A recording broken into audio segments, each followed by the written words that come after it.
Matur nuwun kagem sedaya para kadang yang tersisa tuhu nggih kita siang menika. Boten supi Mas Arif matur nuwun larason mugi tansah sukses sareng-sareng kanca-kanca nggih. Jaga. Monggo Mas Sugeng, Mas Udin. Nek Mbak Ita kan wis bola-bali karo Pak Priyo niki nek Mbak Erlin kan dereng. Ora bosen nek bosen ora tak kon rene. Pak Salihun, monggo sukses selamat nggih putri panjenengan. Mudah-mudahan harapannya terbaik untuk keluarga. Yuk.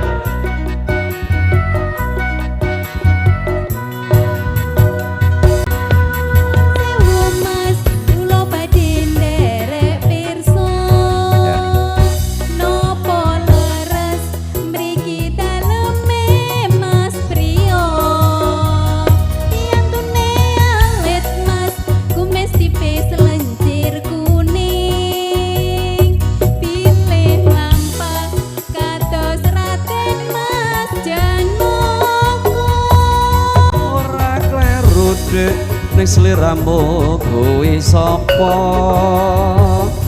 sajake aku wis nate pirsa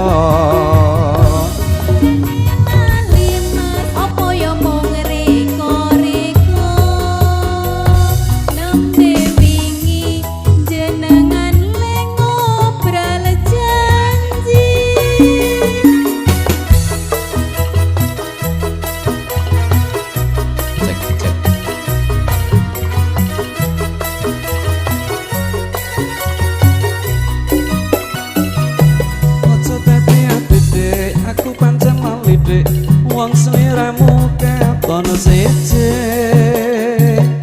wingi katon lemu ning saiki katon ayu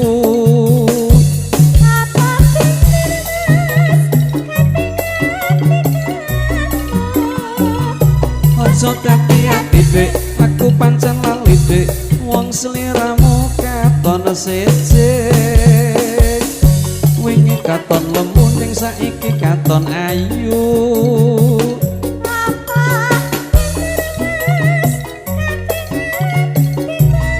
saramban meneh Mas Udin saramban meneh Mbak Ita yes berarti Pak Tokino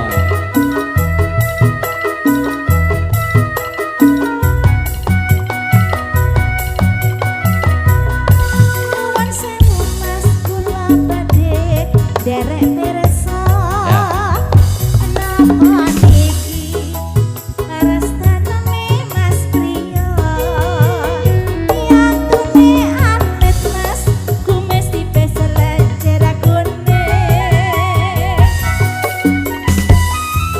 kados raden Mas jenoku ora kleru dik ning sliramu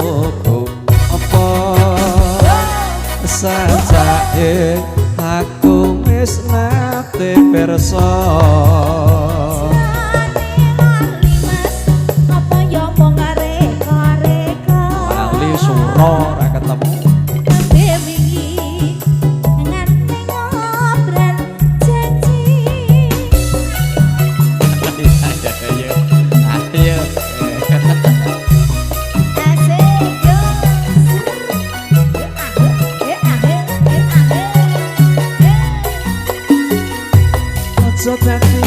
dik aku pancen lali dik wong sliramu katon siji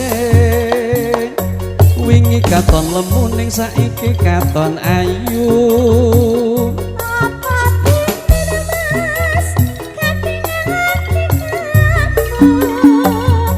aja dadi ati dik aku pancen lali dik wong sliramu katon siji wingi katon lemu ning saiki katon ayu apa bener